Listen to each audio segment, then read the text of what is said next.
잠언 22장 말씀을 보겠습니다. 먼저 1절. 많은 재물보다 명예를, 여기서 명예는 히브리어 원어로 하면은 이름입니다. 다시 얘기해서 이것을 다시 우리 그리스도인 입장에서 해석을 하면 많은 재물보다 그리스도인이라 불리는 새 이름을 택할 것이요, 은이나 금보다 은총, 여기 은총은 은혜입니다. 하나님의 은혜는 구원과 직결됩니다.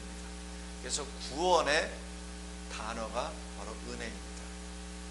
은이나 금보다 하나님의 구원 은혜를 더욱 택할 것이니라. 다시 얘기해서 하나님의 자녀된 그 이름과 하나님이 베풀어 주신 구원의 은혜를 그 무엇보다도 더 중요시 여기라는 말씀입니다. 2절에 보면은 가난한 자와 부한 자가 함께 산다라고 기록합니다. 이 세상에는 가난한 자와 부한 자가 항상 있습니다. 그런데 후반부에 보면은 그 모두를 지으신 이는 하나님 여호와시니라. 무슨 말씀이죠? 바로 이것은 가난한 자와 부한 자의 모든 인생의 목표는 하나님이십니다. 우리 마태복음 26장 한번 보시기 바랍니다. 마태복음 26장.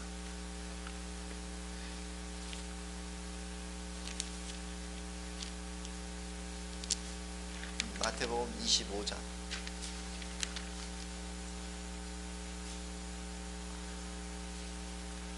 마지막 날, 바로 주님의 날에 31절, 인자가, 주님이 자기 영광으로 모든 천사와 함께 올 때 32절, 모든 민족을 그 앞에 모으고 양과 염소를 구분한 것 같이 오른편 왼편으로 나누십니다.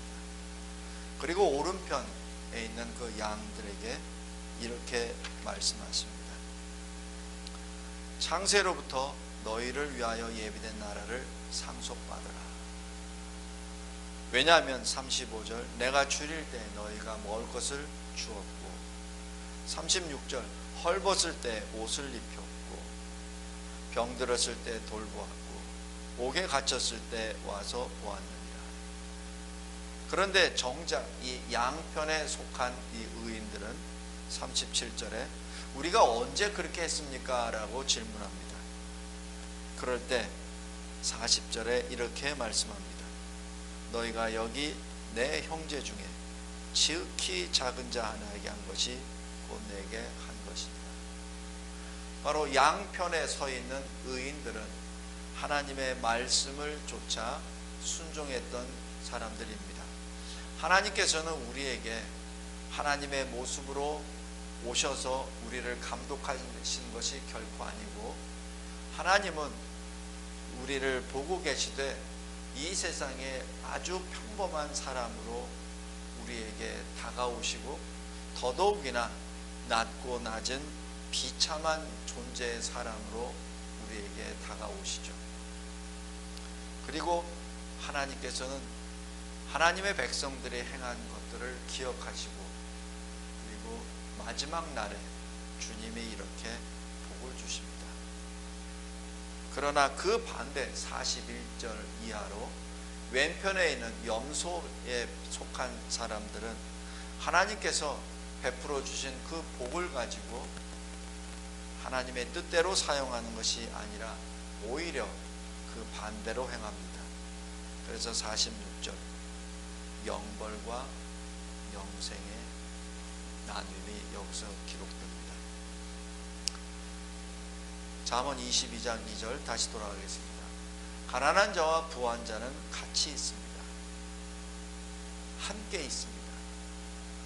예수 그리스도께서 마지막 이 십자가의 길에 가시기 전에 여인이 자기가 가지고 있는 전 재산을 가지고 깨뜨려서 향유를 예수님 발에 뿌리고 자기 머리로 닦아냅니다. 제자들은 사실 그 이유를 몰랐죠. 그리고 돈꾀를 맡은 그 제자는 오히려 그 여인을 꾸지람합니다. 이 돈이 이거면은 많은 그 배고픈 사람들, 가난한 자들을 돌봐줄 수 있을 텐데 왜 이렇게 쓸데없이 낭비하느냐는 얘기죠. 그때 예수님이 하신 말씀, 가난한 자는 항상 있으되 나는 너희와 항상 있지 않으리라. 그리고 말씀하십니다. 이 여인은 나의 장래를 얘기하는 것이라. 그리고 복음이 이 세상에 전해지는 그 순간마다 이 여인과 이 여인이 행한 일이 증거됩니다. 마태복음 26장 13절입니다. 우리 2절, 가난한 자와 부한 자는 이 세상에 항상 있습니다. 그러나 가난한 자는 가난한 자대로, 부한 자는 부한대로 자기들을 창조하신 하나님을 위하여 사는 것이 이들의 본분입니다. 3절, 슬기로운 자는 어떤 사람이죠? 하나님을 경외하는 지혜로운 자요, 거룩하신 하나님을 아는 바로 명철한 자입니다. 그 슬기로운 자는 재앙을 보면은 숨는데 어디로 숨냐면은 하나님께로 피합니다. 그러나 어리석은 자는 피하지 않고 나가다가 자기가 좋다고 생각하는 길로 가다가 그 재앙을 만나죠. 출애굽기 9장 20절 21절에 보면은 우박 재앙을 명령하십니다. 예언하십니다. 그런데 하나님의 말씀을 두려워하는 자는 그 자기 이 가축들을 집 안으로 피신시킵니다. 그러나 하나님을 두려워하지 않는 자들은 내버려둡니다. 그 결과 어떻게 되죠? 하나님을 두려워하지 않는 자들의 가축은 다 죽습니다. 3절이 그렇습니다. 하나님을 경외하고 거룩하신 하나님을 아는 자는 어떤 재앙이 나타났을 때 하나님께 피합니다. 다른 것으로 피하지 않습니다. 예수님이 하신 말씀이죠. 이제 종말의 때가 되면은 여기저기서 그리스도라고 나타날 것인데 그들을 따라가지 말라. 그들이 들판에 나가서 오라고 해도 들판으로 가지 말고 골방으로 오라 해도 들어가지 말라. 오직 하나님께로 돌아가라 하는 그 말씀입니다. 4절, 겸손과 경외의 보상은 재물과 영광과 생명입니다. 겸손은 하나님 앞에 자신이 무너진 상태입니다. 경외는 하나님을 두려워하고 하나님을 사랑하는 그 마음 자세입니다. 그 결과는 영생입니다. 5절, 패역한 자의 길은 가시와 올무입니다. 여기서 가시와 올무는 하나님의 저주가 임했다는 것을 의미합니다. 창세기 3장에 아담의 범죄함으로 인하여 땅이 저주를 받아 가시와 가시덩굴과 엉겅퀴를 낸다고 하는 바로 그 표현과 연결이 됩니다. 패역한 자는 누구죠? 하나님을 믿지 않는 자입니다. 그러나 영혼을 지키는 자는 하나님의 저주로부터 멀어집니다. 영혼을 어떻게 지키죠? 생명에 이르는 회개하는 자, 하나님과 동행하는 자, 바로 그렇습니다. 생명에 이르는 회개를 통하여 그리고 하나님과의 동행하는 삶을 통해서 영혼이 지켜지고 하나님이 내리시는, 믿지 않는 자에게 내려지시는 각종 심판과 저주로부터 멀어지게 됩니다. 6절 보면은 마땅히 행할 길을 아이에게 가르치라. 자녀 교육입니다. 여기서 마땅히 해야 될 일이 무엇이죠? 전도서 12장 13절에 마땅히 해야 될 것은 여호와를 경외하고 그의 말씀을 순종하는 겁니다. 다시 얘기해서 하나님을 믿고 하나님이 주신 말씀에 순종하는 것이 마땅히 해야 될 일입니다. 마땅히 해야 될 일을 누구에게 가르치라고요? 아이에게, 자기 자녀에게 가르치라는 얘기입니다. 이것을 양보해서는 안 됩니다. 절대로 양보해서는 안 됩니다. 어떤 경우에는 그 아이가 애처로워서, 어떤 경우는 그 아이가 앞으로 해야 될 일이 많으니까 하나님과 하나님의 말씀을 양보할 경우가 있습니다. 절대로 그러면 안 됩니다. 한 번 양보하게 되면 두 번 양보하게 되고, 두 번 양보하게 되면 10번을 양보하게 되고, 나중에는 하나님과 멀어져 가버립니다. 절대로 양보해서는 안 됩니다. 자기 자녀들을 사랑하십니까? 아마 그 자녀 자체가 여러분에게는 복이요, 여러분의 기쁨이요, 감사합니다. 만약에 그렇다면 그 자녀를 더욱더 하나님 앞으로 인도하기 바랍니다. 하나님 말씀에 더욱더 인도하기 바랍니다. 만약에 그 아이가 성장해 버리고 나면 더 이상 부모가 통제할 수 없게 되어버립니다. 그러면 그 아이는 잃어버립니다.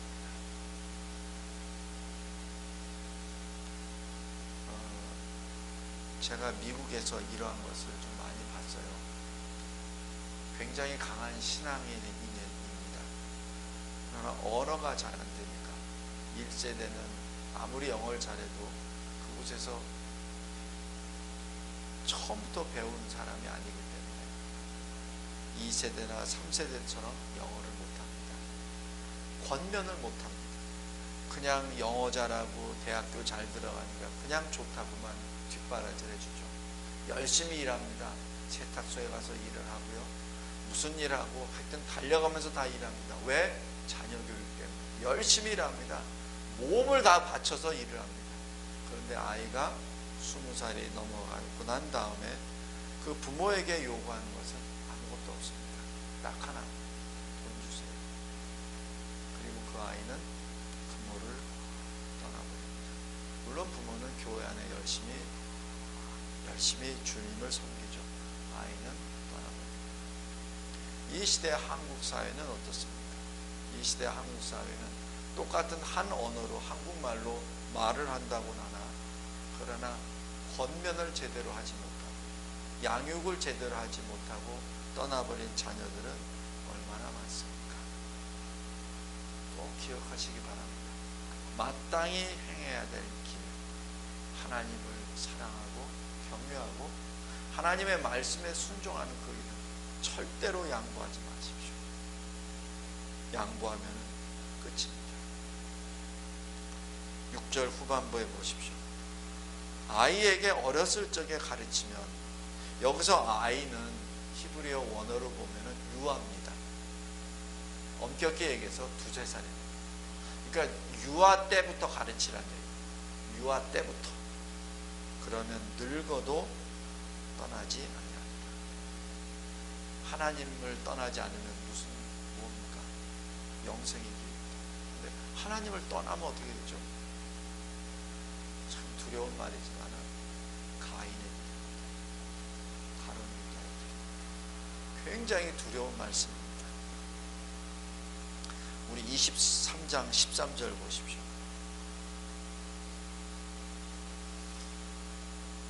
23장 13절. 아이를 훈계하지 아니하려고 하지 말라. 채찍으로 그를 때릴지라도 그가 죽지 아니하리라. 내가 그를 채찍으로 때리면 그의 영혼을 구원하리라. 자녀를 사랑하십니까? 그렇다면 더욱더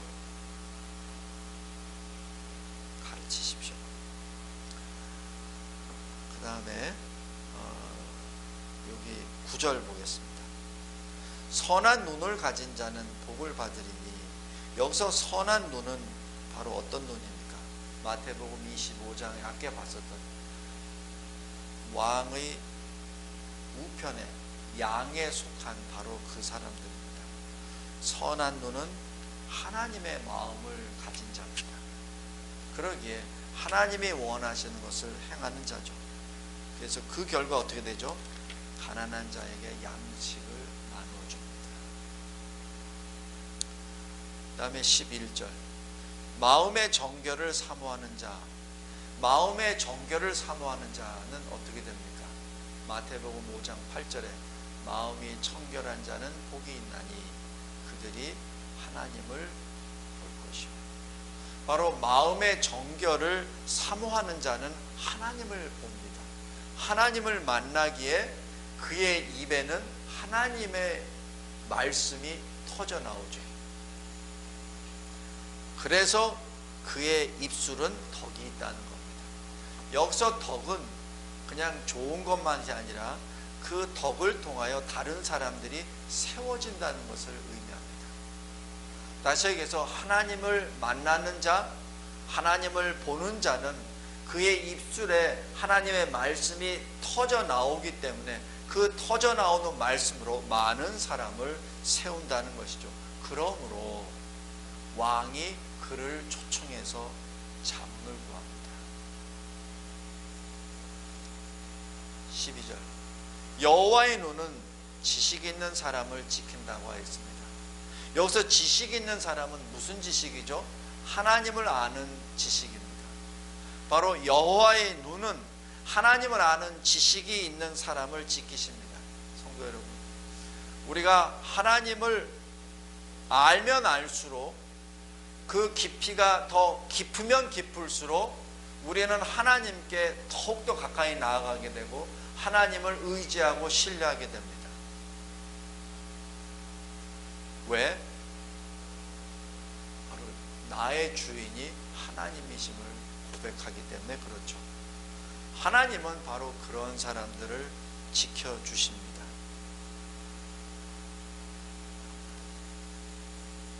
자, 여기까지가 대략 이 하나님의 사람들의 모습입니다.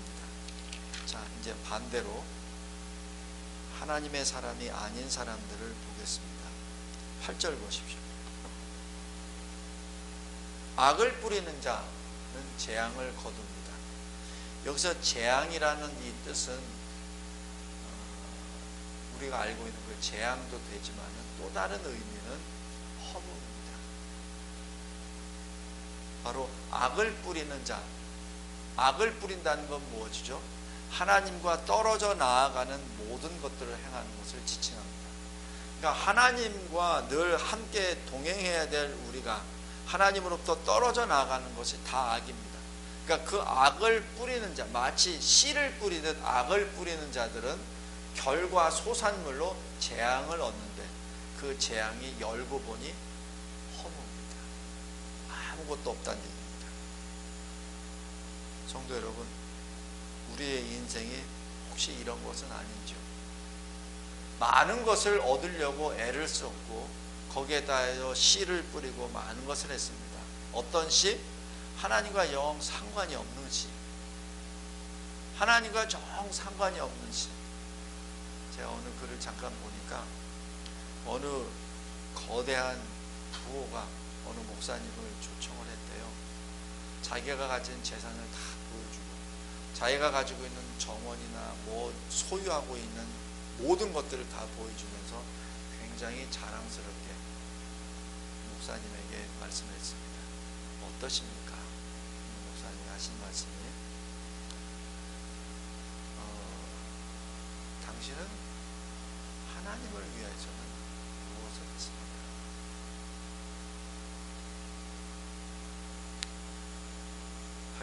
악을 뿌리는 자, 하나님과 관계없는 많은 수고와 노력, 허무만 남습니다. 10절, 하나님을 믿지 않고 하나님 자리에 늘 자기가 앉아있는 거만한 자, 그 거만한 자를 쫓아내면 싸움이 그칩니다. 이것은 마태복음 5장 9절에 화평케 하는 자는 복이 있나니 하나님의 나라가 그들의 것이니라 라고 말씀한 바로 그것과 같습니다. 하나님 앞에 늘 겸손한 자는 거만하지 않습니다. 왜냐하면 하나님이 자신의 주인임을 잘 알고 있기 때문에 그렇습니다. 그러나 하나님을 등진 자는 늘 자기가 먼저 앞서죠.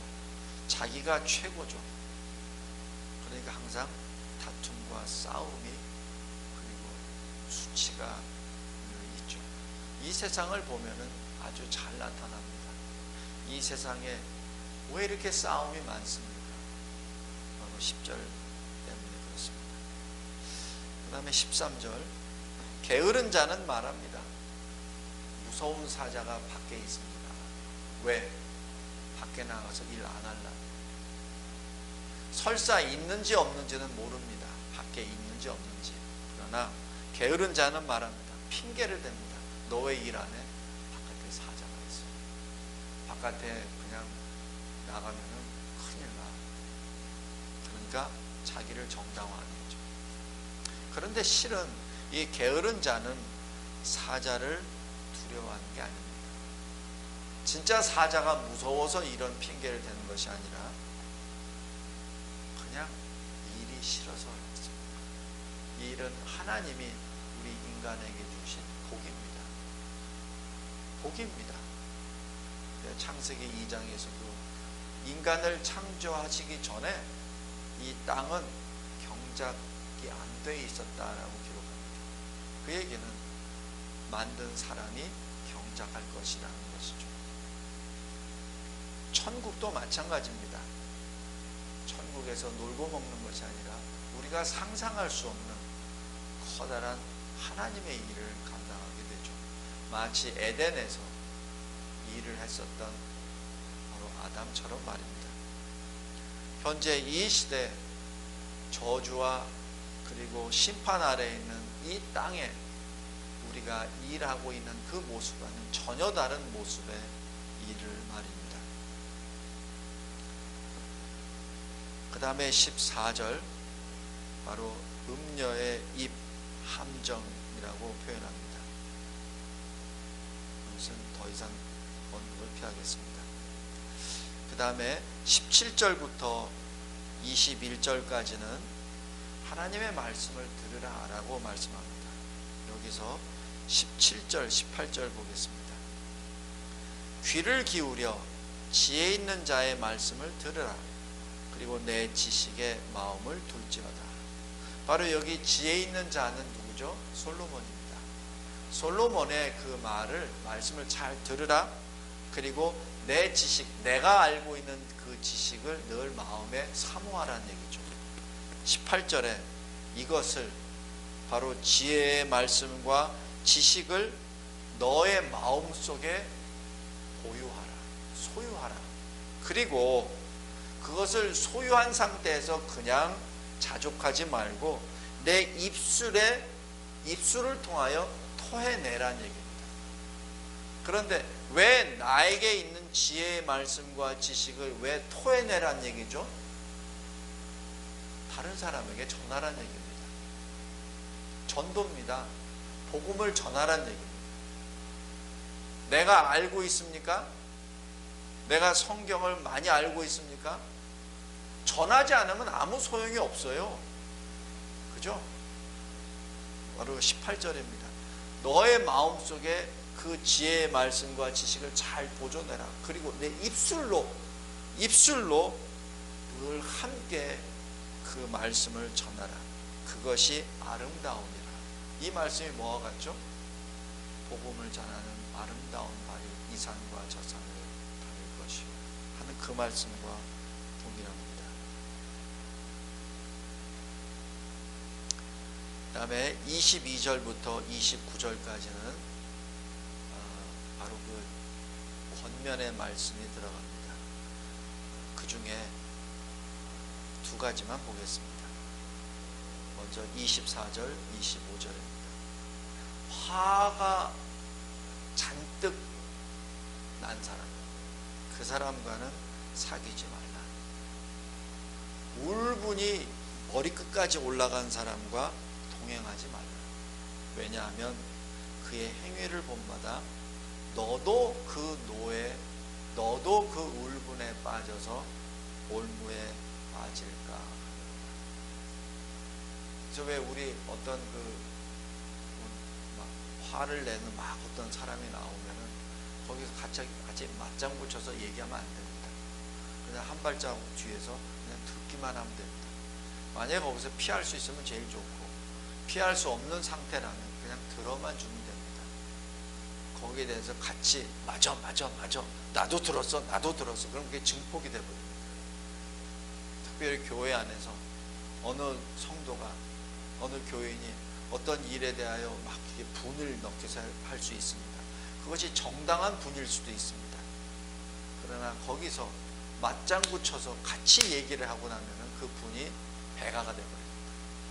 그러면 그 다음부터는 대척이 없습니다. 분이 막 일어났을 때는 캄다운 시키는 것이 중요하죠. 왜냐하면은 그 분노 자체는 그 원인은 어떤지, 원인 자체가 그 사람이 원인자가 아니라 할지라도 그 분노 자체 때문에 나의 모든 것을 균형을 놓쳐버리기 때문에 그렇습니다. 그럴 때는 나중에 회복할 수 없는 지경에 빠져버리죠. 만약에 교회 안에 교인들이 만약에 그렇게 했으면 교회가 깨져버립니다. 가정 안에서 가족들이 만약에 그렇게 됐으면 가족이 깨져버립니다. 그런 일들은 아마 우리가 여러 케이스로 알 수 있습니다. 그 다음에 29절입니다. 내가 자기의 일에 능숙한 사람을 보았느냐? 그렇다면 이런 사람은 왕 앞에 설 것이고, 자기가 하고 있는 자기 분야에 대해서 정통하면 그 사람은 가장 높은 자리에서 쓰임을 받습니다. 요즘 시대에 특별히 젊은이들이 취업하기 어렵다고들 합니다. 맞습니다. 절대치입니다. 절대적으로 취업하기 어렵습니다. 그러나 사람을 구하는 입장에서 봤을 때는 그만한 쓸만한 사람이 없다는 것도 이해하시기 바랍니다. 사회 전체가 취직하기 어렵다고 하는 그 자체에 대하여 불평하지 말고, 내가 바로 여기에 능숙한 자가 아닌 것에 대하여 더욱더 노력하는 사람이 되기를 바랍니다. 제가 어떤 경우에 사람을 등용하려고 이렇게 뽑으려고 할 때 많은 사람들이 있으나 그러나 그 자리에 딱 적합한 사람이 없다는 것을 제가 수년 동안 경험을 했습니다.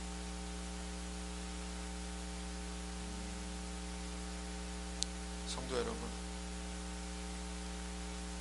어떤 일을 당했을 때 가장 먼저 생각해야 될 것은 그 일을 허용하신 하나님을 바라보고, 그러면 나 자신이 보입니다. 그 다음에 해결책이 나타납니다. 만약에 하나님을 먼저 만나지 아니하고 나 자신이나 세상을 보게 되면 거기에 나타나는 것은 불만과 분노와 그리고 패배 의식밖에 없습니다. 오늘 여기 잠언 22장, 이러한 권면이 들어가기 전에 가장 먼저 들어간 것은 1절부터 계속해서 나왔던 것은 바로 하나님을 먼저 보라. 명예, 하나님의 자녀라는 이름을 먼저 택하라. 내가 그리스도 예수를 통해서 구원을 받았다는 하나님의 은혜를 먼저 택하라. 내가 어떤 어려움이 당했다고 생각하느냐? 그러면 3절에 가장 먼저 하나님께 피하라. 그리고 5절에 생명에 이르는 회개와 하나님과의 동행함으로 영혼을 지키라. 그리고 그 지킨 사실을 자녀들에게 알려주라. 기도하겠습니다. 하나님 아버지, 감사하고 감사합니다.